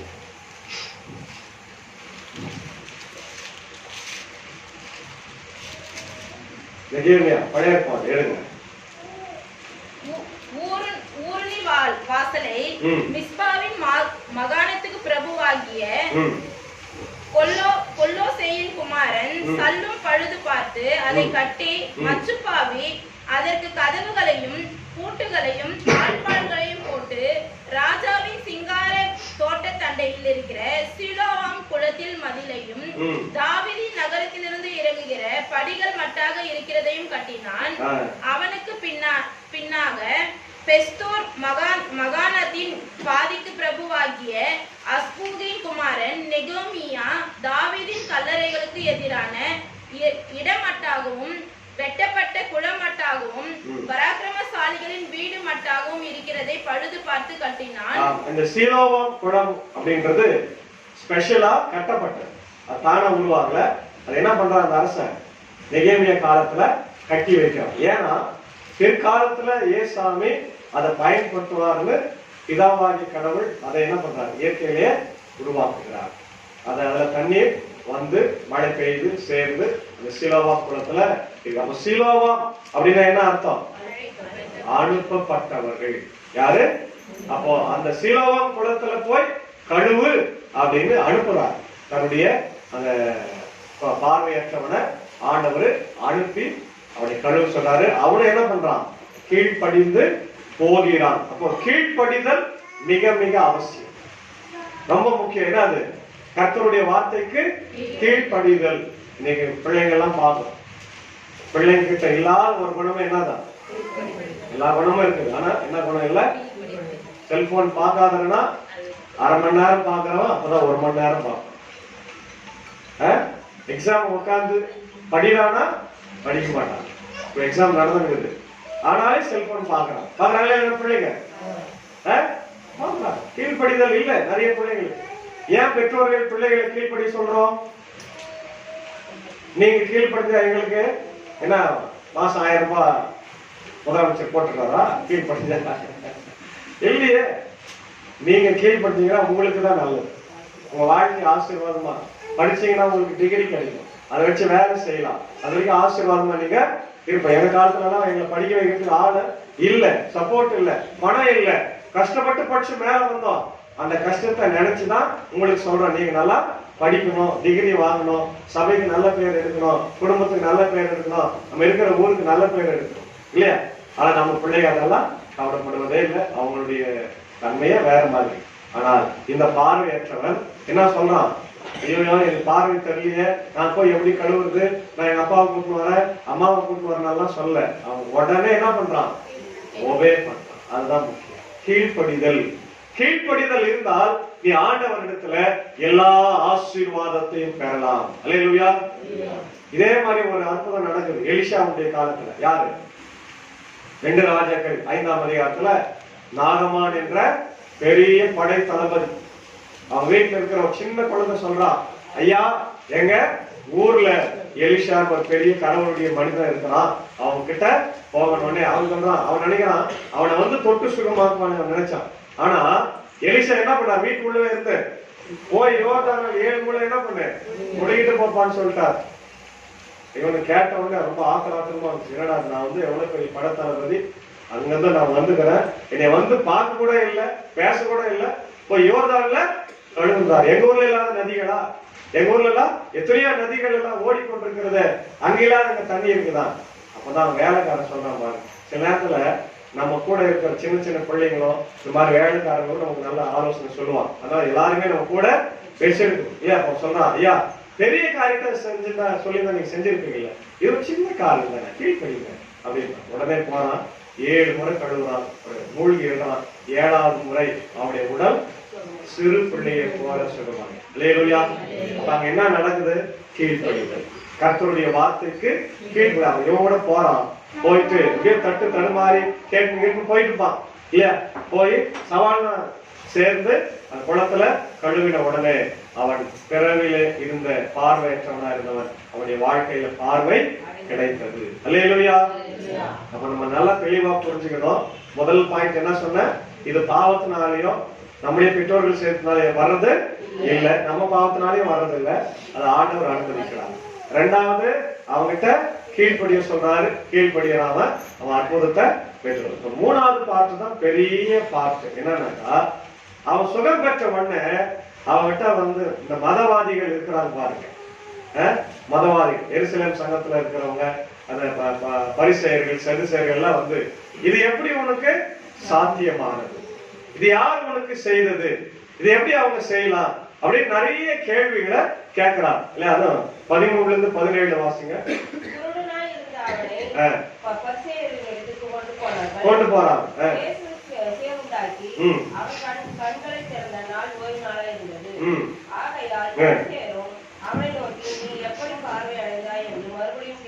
கேட்டார்கள்.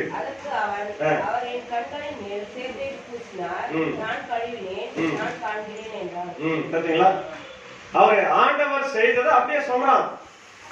ஆனால் அவர்கள் அதை என்ன பண்ணல, ஏற்றுக்கொள்ள மனது இல்லை. ஏன்னா உங்களுக்கு தெரியும், ஆரம்பத்துல இருந்து இயேசுவை ஏற்றுக்கொள்ளாத மக்கள் யாரு? யூதர்.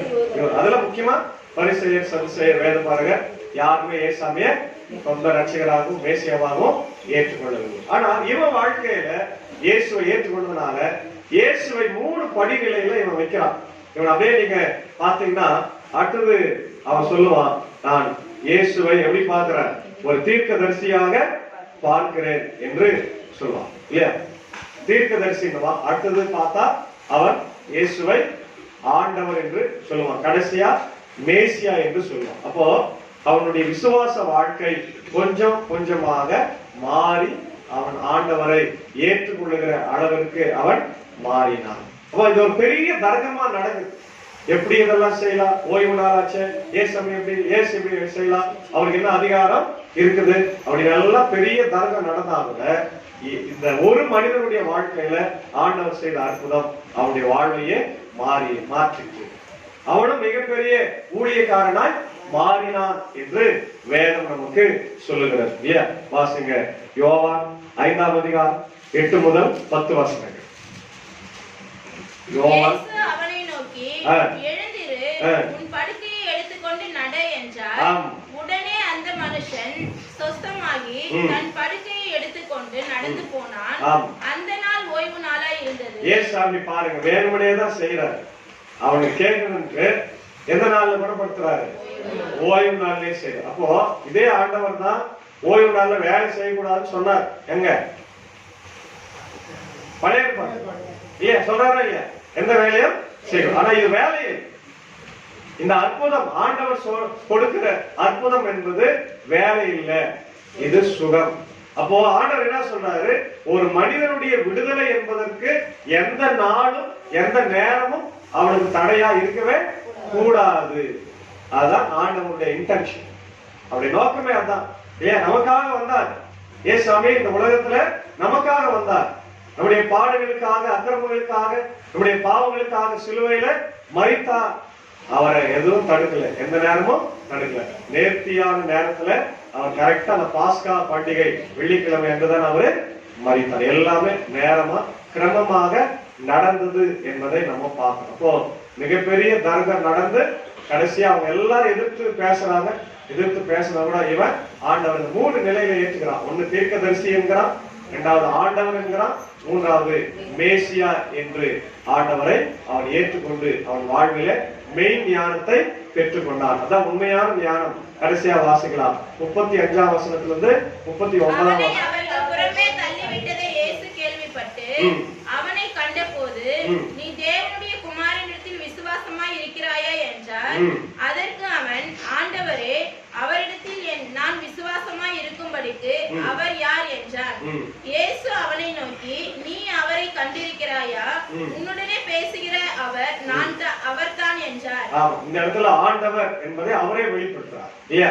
உன்னோட பேசி கொண்டிருக்கிற நானே அந்த ஆண்டவர். பழைய ஏற்பாட்டுல பாருங்க, நீ வாசி கேட்ட பழைய ஏற்பாட்டுல ஏசாயா 42ல பார்வையை தருகிறேன் என்று சொல்கிறார், ஒளியை தருகிற ஆண்டவர் என்று சொல்கிறார். எபேசியர் 5ஆம் அதிகாரத்துல பாத்தீங்கன்னா ஒளியின் ஆண்டவர். வாசிங்க 8லிருந்து. முற்காலத்தில் நீங்கள் அந்தகாரமாய் இருந்தீர்கள். முற்காலத்தில் எப்படி இருந்தோம்? பாவத்தில். அந்தகாரம் என்று சொன்னால் பாவ வாழ்க்கை. இல்லையா? இந்திய தேசத்துல நம்ம வாழும் போது நம்மள சாதி ரீதியாக ஒதுக்கி வைத்திருந்தாங்க. நம்மள என்ன சொன்னாங்க? இவன் தீண்ட தகாதவன் தான், இவங்க பேசவே கூடாது. நம்ம மற்ற தெருக்களிலே போகும்போது நடந்து போனாலே செருப்பு என்ன பண்ணக்கூடாது, போட கூடாது. நம்முடைய தோல் மேல இருக்கிற துண்டு இடுப்புக்கு வந்துடணும், வேட்டியெல்லாம் இறக்கி விட்டுறணும். இல்லையா? இதுதான் நம்முடைய நிலைமையா இருந்தது. நம்ம படிக்க கூடாது, நம்முடைய குலத்தொழில தான் நம்ம செய்யணும். ஆனால் இயேசு ஆண்டவருடைய நற்செய்தி இந்தியாவுக்கு வந்த பிறகு தோமா முதல்ல யார்கிட்ட தான் போனாரு? உயர்ந்த ஜாதி கிட்ட தான் போனார். அவங்க ஏத்துக்கல, நேரம் எங்க போயிட்டாரு? சரி போயிட்டார். இயேசுவின் ஊழியத்தை ஏழை எளிய மக்களுக்கு செய்தார். அவர்கள் பெற்றுக்கொண்ட அந்த மாற்றம் இன்னைக்கு நம்முடைய வாழ்க்கையில வந்திருக்கு. இல்லை என்றால் இன்னும் நம்ம அடிமதனத்துலதான் இருந்திருக்கும். இல்லையா? பாவம் என்கின்ற அடிமை, பிசாசு என்கின்ற அடிமை, சாதிய கொடுமை, மதவாத சக்திகள் எல்லாம் நம்மளை அடக்கி ஒடுக்கி கொண்டிருக்கிற காலமாக அந்த காலம் இருந்தது. எல்லாவற்றையும் இயேசுவின் நற்செய்தி மாற்றியது. இன்னைக்கு பாருங்க, எல்லா இடத்திலும், எல்லா மாவட்டத்திலும், இந்தியாவில் எங்க போனாலும் கிறிஸ்தவ மிஷனரிகள் ஏற்படுத்திய ஹாஸ்பிட்டல்ஸ் இருக்கிறது, மருத்துவ கல்லூரிகள் இருக்கிறது, மருத்துவ மனைகள் இருக்கிறது, காலேஜஸ் இருக்கிறது. இன்னைக்கு வாழ்க்கையில ஒளியை கொடுக்கின்ற மக்களாக இருக்கிறாங்க. சமீபத்துலதான் நம்ம பால் பிரேம்குமார் அப்படின்னு ஒரு வாதியர் இறந்து போயிட்டாங்க. உங்களுக்கு தெரியும் நினைக்கிறேன், நானும் போயிட்டு வந்தேன். வாணியபடி அவரு நம்முடைய ஐஎல்சில கிராம சபைகள்ல அதிகமாக ஊழியத்தை செய்தவர். குறிப்பா பாப்பனப்பள்ளி போதவர்கள் இங்க மின்னூருக்கு வந்தாரம் தெரியல இருக்கு. பாப்பனப்பள்ளியில மிக அதிகமாக குழந்தையா இருக்கும்போது அவர் தான் வந்து நம்ம ஐயர் கிடையாது. அந்த மாதிரி பல இடங்களுக்கு அவரு ஊழியர்களுக்கு சென்றிருக்கிறார். அது மட்டும் இல்ல, அவரால் நிறைய சபைகள் கட்டப்பட்டிருக்கிறது. நிறைய ஏழை எளிய மாணவர்களுக்கு அவர் உதவி செய்து இன்னைக்கு அந்த மாணவர்கள் அன்னைக்கு வந்து ஒருத்தர் சாட்சி சொன்னார். எங்க ஒரு சென்னையில அவர் இருக்கிறார், அவரே ரிட்டையர்ட் ஆகிருக்கிறார். ரிட்டையர்ட் ஆகிட்டு அவர் சொன்னாரு, நானு ஐயாவுடைய மாணவர், நான் வந்து படிச்சேன், காசு இல்லாத சூழ்நிலை ஐயா எனக்கு உதவி செய்து எங்க வாழ்க்கையில மாற்ற. இந்த மாதிரி நிறைய காரியங்களை ஒரு மனுஷனால் அப்படி செய்ய முடியும்னா இயேசுனார் எவ்வளவு செய்யும். ஆமென். அப்போ நம்ம இன்னைக்கு என்ன செய்து கொண்டிருக்கிறோம்? இருளில் இருக்கிற மக்களுக்கு ஒளியை தருகிறோமா? எத்தனையோ பேர் நம்ம கூடதான் இருக்கிறாங்க, துன்பத்துல இருக்கிறாங்க, துயரத்துல இருக்கிறாங்க, இல்ல எப்படி வாழணும் அப்படின்னு தெரியாம இருக்கிறாங்க. அவங்களுக்கு நற்செய்தி சொல்லுவது நம்மேல் விழுந்த கடமை. இப்ப நமக்கு தெரிஞ்சிச்சு, நம்ம ஒளியில நடக்கிறோம், நம்ம பிள்ளைகளை படிக்க வைக்கிறோம். இன்னும் நிறைய கிராமங்கள்ல பெண் பிள்ளைகளை படிக்க வைக்காம திருமணம் செய்து கொண்டு இருக்கிறார். இல்லையா? வரதட்சணை கொடுமையினால் அந்த பிள்ளைகள் தற்கொலை செய்து கொள்கிறார். 7ஆம் வயதுல இன்னைக்கு மதுவுக்கும் புகைக்கும் அடிமையா இருக்கிறார். ஏன் இதெல்லாம் நடக்குது? அவங்களுக்கு இயேசுவை பற்றி தெரியல, விழிப்புணர்வு இல்லை. அவங்களுக்கு எல்லாம் நற்செய்தியை அறிவிக்க வேண்டிய கடமை நமக்குள் இருக்கிறது. நம்ம மேல விழுந்த கடமையா இருக்குது. இருளில் நடக்கிற மக்களுக்கு ஒளியை நாம் தர வேண்டும். அந்த செய்தி தான் எபேசியர் நிருபத்துல நம்ம பார்த்தோம். ஆகவே அப்படிப்பட்ட ஒரு இறை வாழ்வை நாம் வாழவும், இருளில் இருக்கிற மக்களை ஒளியின் பிள்ளைகளாக ஆண்டவர் எப்படி நீங்க அந்த பார்வையற்றவரை, பார்வை இழந்தவரை, ஒளி இழந்தவரை மாற்றினாரோ அது போல நாம் மாற்றுவதற்கு தான் இந்த இடத்துல இந்த திருச்சபையை வைத்தது. இது வெறும் ஆராதனை நடத்துவதற்காக மட்டும் அல்ல. ஆராதனை முடிந்த பிறகு நம்ம வாழ்க்கையில என்ன நடக்கணும்? மாற்றங்கள் நடக்கணும். விசுவாச வாழ்க்கையில நம்ம போய் நற்செய்தி அறிவிக்கிறவர்களாய் மாற வேண்டும். அன்று சொன்னார், புறப்பட்டு போய் சகல ஜாதிகளையும் சீஷராக நற்செய்தி அறிவியுங்கள். 14 சொல்றாரு, சகல சிருஷ்டிக்கும் நற்செய்தியை அறிவியுங்கள். எனவே அப்படிப்பட்ட ஒரு இறை வாழ்வை நாம் வாழ தூய ஆவியானவர் இந்த நாளிலும் நம்ம உதவி செய்து காப்பாராக. ஆமென். எல்லாவற்றுக்கும் மேலான தெய்வீக சமாதானம் நம்முடைய இருதயத்தின் சிந்தனைகளை கிறிஸ்து இயேசுக்குள் வழிநடத்தி காப்பதாக. ஆமென். நாம் எழுந்து நின்று ஸ்தோத்திர பலி. கடவுளே, சிற்றாயின் உதாயத்தை எண்ணி செய்யும் நிலைவரமான ஆவியை என் உள்ளத்திலே புதுப்பியும். உமது சமூகத்தில் நின்று என்னை தள்ளி விடாதீரோ. உமது பசுத்தாவியை என்னிடத்தில் இருந்து எடுத்துக் கொள்ளாதீரோ. உமது சின்ன சந்தோஷத்தை திரும்பவும் எனக்கு தாரும். உற்சாகமான ஆவியை தாங்கும்படி செய்யும். ஜெபம் செய்வோம். பாடுகளின் தாசனும் ஆண்டவருமாய் இருக்கிற எங்கள் அன்புள்ள ஆண்டவராகிய கர்த்தாவே, பிதாவாகிய ஆண்டவரே, இயேசு கிறிஸ்துவே, பரிசுத்தாவியானவரே, ஸ்தோத்திரிக்கிறோம். இந்த நாளிலும் ஆண்டவரே, இருளில் இருக்கிற மக்கள் பெரிய ஒளியை கண்டார்கள். கார் இருளில் இருக்கிற மக்களுக்கு ஒளி உதித்தது என்ற வார்த்தை நாங்கள் கேட்டோம். பிறவிலேயே பார்வையற்றவனாய் பிறந்த அந்த பார்வை இழந்தவனுக்கு நீ சுகத்தை கொடுத்து, இது யார் செய்த பாவம்? எந்த ஒரு தனி மனிதனும் எந்த பாவத்தை செய்யவில்லை, நானே இப்படி செய்தேன். அவருடைய வாழ்வு நலம் பெற வேண்டும், அவருடைய வாழ்க்கையிலே நான் ரட்சிப்பு வெளிப்பட வேண்டும் என்பதற்காக நான் செய்தேன் என்று சொன்ன ஆண்டவர், எங்களுக்காய் கல்வாரி சிலுவையில மரித்த ரத்தம் சிந்தினவரே, ஸ்தோத்திரிக்கிறோம், துதிக்கிறோம். இந்த நாளிலும் கூட இந்த வருஷந்தி 4ஆம் ஞாயிற்றுக்கிழமைக்காக நன்றி ஆண்டவர். இந்த நாளிலும் உம்முடைய கிருபையினாலும் இரக்கத்தினாலும் எங்களை காத்து வந்ததற்காக ஸ்தோத்திரம் ஆண்டவர். இந்த நேரத்துல எங்கள் திருச்சபையில் இருக்கிற ஒவ்வொரு குடும்பங்களை பார்த்து வைத்து நான் ஜெபிக்கிறோம். சபையினுடைய நிர்வாகத்தையும், சபையினுடைய கோயில் பிள்ளை, சபையினுடைய மாதர்கள், வாலிபர்கள், குழந்தைகள், தாய்மார்கள், ஆண்டவரே, மூத்த விசுவாசிகள், முன்னாள் பொறுப்பாளர்கள் யாவரையும் கர்த்தர் ஆசீர்வதித்து வழிநடத்தும். அடியனுடைய ஊழியத்திற்கு தம்பி சாரோனையும் எடுத்து பயன்படும் இந்த 3 வருட பயிற்சி அவர்கள் ஆசீர்வாதமா இருக்க வேண்டுமா நான் ஜெபிக்கிறோம். தொடர்ந்து ஆண்டவரே, குழந்தைகளுக்காக ஜெபிக்கிறோம். குறிப்பாக தேர்வு எழுதி கொண்டிருக்கிற +2 பிள்ளைகளுக்காக, 10ஆம் வகுப்பு பிள்ளைகளுக்காக நான் ஜெபிக்கிறோம். நன்றாக எழுதி வெற்றி பெற கிருபை தாரும். யாரெல்லாம் பலவீனமாய் சுகவீனமாய் வந்திருக்கிறார்களோ கண்ணோக்கி பாரும். குறிப்பாய் மூத்த விசுவாசிகளுக்காக ஜெபிக்கிறோம். ஆண்டவரே, துன்பத்தோடு, துயரத்தோடு, மனபாரத்தோடு, கண்ணீரோடு, ஐயோ என் வாழ்க்கையில இந்த போராட்டங்கள் உண்டு, கஷ்டங்கள் உண்டு என்று சொல்லி வந்திருக்கிற ஒவ்வொருவரையும் கண்ணோக்கி பார்.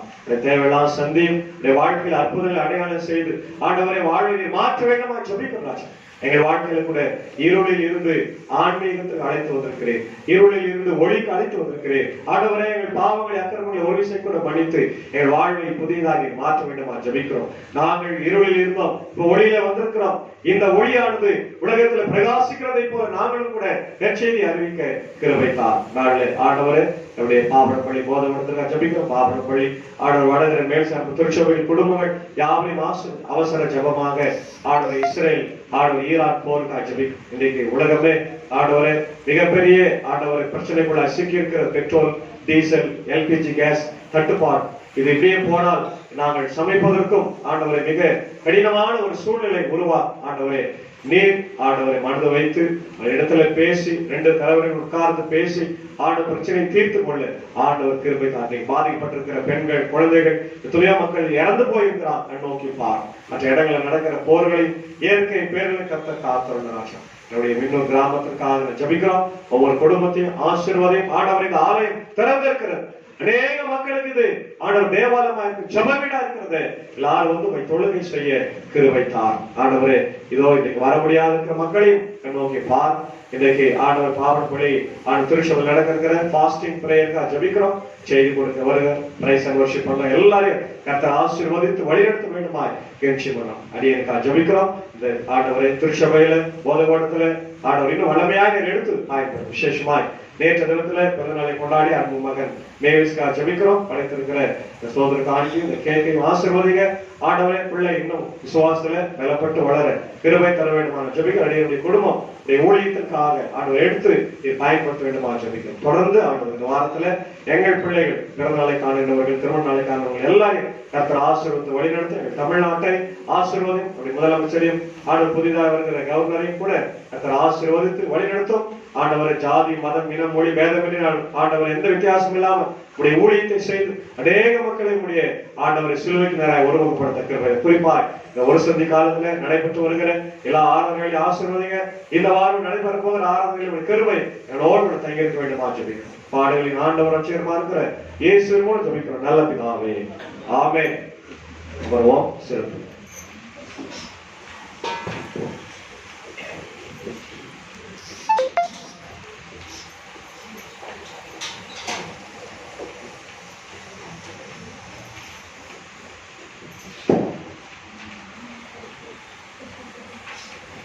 பொய்சாட்சி சொல்லாதிருப்பாயாக, பிறருடைய மனைவியை இச்சியாதிருப்பாயாக, அவருடைய வேலைக்காரியையும் வேலைக்காரனையும் இருதயத்தையும் கழுதையையும் இச்சியாதிருப்பாயாக. பிறருக்கு விரோதமாய் பொய்சாட்சி சொல்லாதிருப்பாயாக, பிறருடைய வீட்டை இச்சியாதிருப்பாயாக, பிறருடைய மனைவியையும் வேலைக்காரனையும் எருதையும் கழுதையும் இச்சியாதிருப்பாயாக. 8ஆம் கட்டளை, பிறருக்கு விரோதமாய் பொய்சாட்சி சொல்லாதிருப்பாயாக. 9ஆம் கட்டளை, பிறருடைய வீட்டை இச்சியாதிருப்பாயாக. 10ஆம் கட்டளை, பிறருடைய மனைவியையும் அவனுடைய வேலைக்காரனையும் அவனுடைய வேலைக்காரியையும் அவனுடைய இருதயத்தையும் அவனுடைய கழுதையும் பின்னோல் யாதென்றும் மெச்சியாதிருப்பாயாக. யாத்திராவின் 20ஆம் அதிகாரம் கட்டளைகள். 8ஆம் கட்டளை, பிறனுக்கு விரோதமாய் பொய்சாட்சி சொல்லாதிருப்பாயாக. 9ஆம் கட்டளை, பிறனுடைய வீட்டை இச்சியாதிருப்பாயாக. 10ஆம் கட்டளை, பிறனுடைய மனைவியையும் அவனுடைய வேலைக்காரனையும் அவனுடைய வேலைக்காரியும் அவனுடைய எருதையும் அவனுடைய கழுதையும் பிறனுக்குள் யாதென்றையும் இச்சியாதிருப்பாயாக. ஆமென். பிறருக்கு விரோதமாய் பொய்சாட்சி சொல்லாதிருப்பாயாக, பிறனுடைய வீட்டை இச்சியாதிருப்பாயாக, பிறனுடைய மனைவியையும் அவருடைய வேலைக்காரனையும் அவனுடைய வேலைக்காரியையும் அவனுடைய எருதையும் அவனுடைய கழுதையும் பிறருள்ள யாதென்றையும் இச்சியாதிருப்பாயாக என்றார். 8ஆம் கட்டளை, பிறனுக்கு பொய்சாட்சி சொல்லாதிருப்பாயாக. 9ஆம் கட்டளை, பிறனுடைய வீட்டை இச்சியாதிருப்பாயாக. 10ஆம் கட்டளை, பிறனுடைய மனைவியும் அவனுடைய வேலைக்காரனையும் வேலைக்காரரும் அவனுடைய எழுதையும் அவனுடைய கழுதையும் யாதென்றும் இச்சியாதிருப்பாயாக. ஆமென். பிறனுக்கு விரோதமாய் பொய்சாட்சி சொல்லாதிருப்பாயாக, பிறனுடைய வீட்டை இச்சியாதிருப்பாயாக, பிறனுடைய மனைவியையும் அவனுடைய வேலைக்காரனையும் அவனுடைய வேலைக்காரியையும் அவனுடைய எருதையும் அவனுடைய கழுதையும் பின்னும் பெருமாய் யாதொன்றையும் இச்சியாதிருப்பாயாக. இயேசுவையே துதி செய் நீ மனமே, இயேசுவையே துதி செய். Yes,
துதி செய்.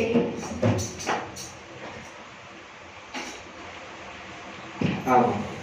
அடுத்த பாடலாக காணிக்கை பாடல் ஜெபம் சார். சோத்திரம் சோத்திரம் எக்ஸ்பிரஸ் நாளை கொடுத்ததுக்கு அம்மாவுக்கு நன்றி சுப்பா. நாங்கள் இன்னைக்கு வந்து வசனம் சொன்ன மாதிரி அடுத்த வாரமும் வந்து வசனம் சொல்ல எங்களுக்கு ஆசீர்வாதம் பண்ணுங்க ஏசப்பா. அதே மாதிரி 10th 12th படிக்கிற பசங்க நல்லா படித்து எக்ஸாம் எழுத அவங்களுக்கு அறிவியனை அனுப்பி தாங்க ஏசப்பா. நாங்கள் போகிலும் வரல எங்கள் கூடவே எடுத்து எங்களை ஆசீர்வாதத்தை வழிநடத்தி காப்பாங்க. இந்த சிறிய ஜபத்தை பார்த்து வைக்கிறேன் நாமே. எல்லாருக்கும் வாய்ப்பு ஒவ்வொருத்தருக்கும் ஒரு டர்ன் வரும். Very good. தொடர்ந்து நம்ம 663வது பாடலாகிய என்னை நேசிக்கின்றாயா என்ற பாடலை பாடி நம்முடைய காணிக்கைகளை செலுத்தி ஆடமுறை 660.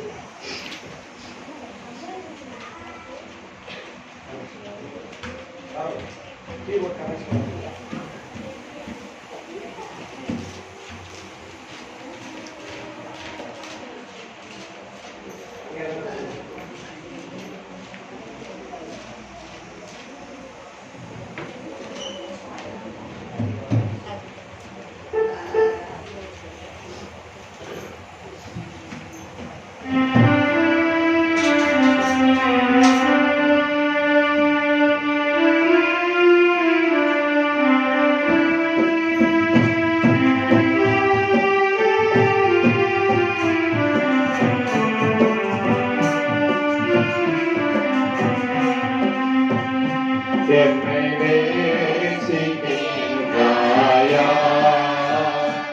என்னை நேசிக்கின்றாயா,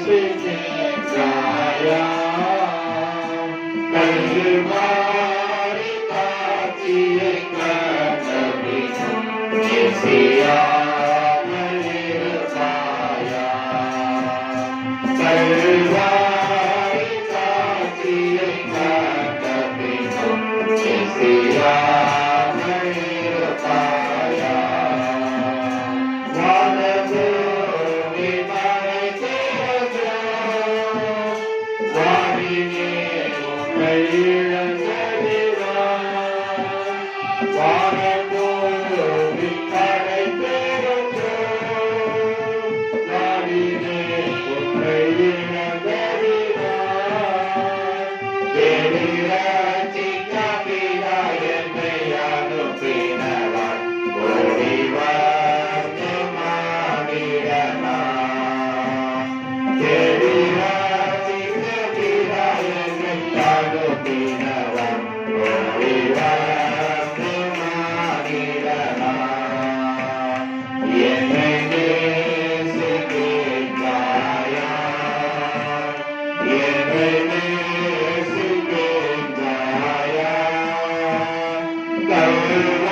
Hare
கர்த்தருடைய ஆசீர்வாதத்தோடு கடந்து செல்வோம்.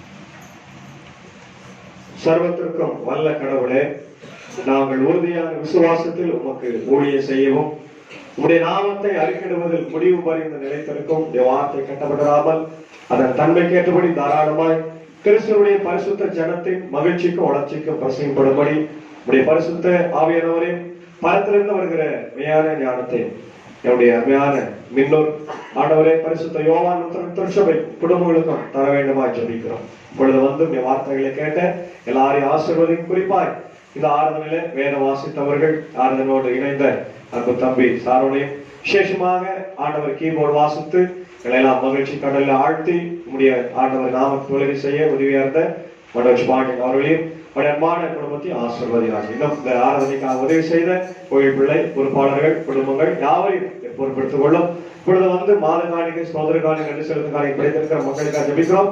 பிறந்த நாள் காணிக்கை தந்திருக்கிற அன்பு பிள்ளை நேவிஸ் கிளேட்டனையும் குடும்பத்தையும் ஆசீர்வதியும்.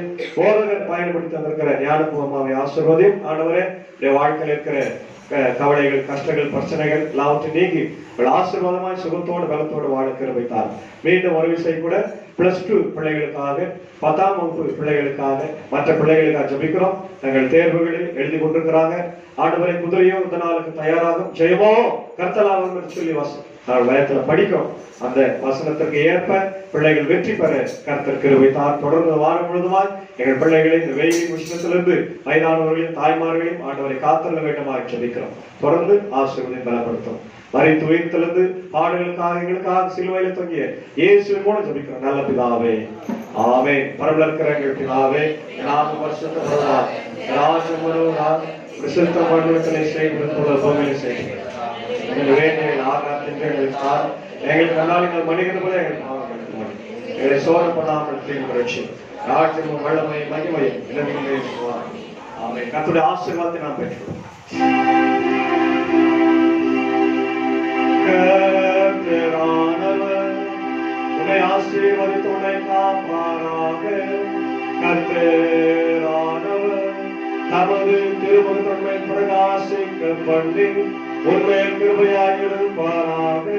கர்த்தரானவர் தமது திருமுகத்தன்மை பிரசன்னமாக செய்து உனக்கு சமாதானம் கட்டளையிடுவாரா.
கர்த்தரை ஸ்தோத்திரி, என் முழு உள்ளமே பரிசுத்த நாமத்தை ஸ்தோத்திரி.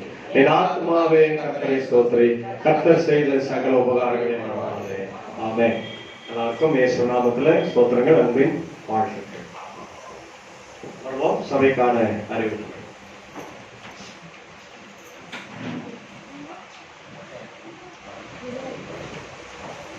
Praise the Lord. Praise the Lord.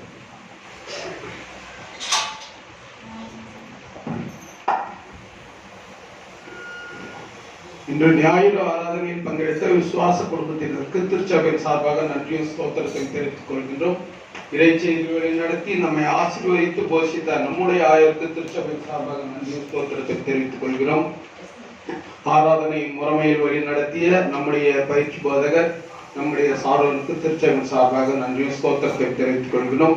இசைக்கருவி வாசித்த நம்முடைய மனோஜ் பாண்டியனுக்கு திருச்சபை சார்பாக நன்றி ஸ்தோத்திரத்தை தெரிவித்துக் கொள்கிறோம். திருச்சபைக்கான அறிவிப்பு வருகிற வெள்ளி ஆராதனை மாலை 6 மணிக்கு நடைபெறும் என்பதை திருச்சபையாருக்கு தெரிவித்துக் கொள்கிறோம்.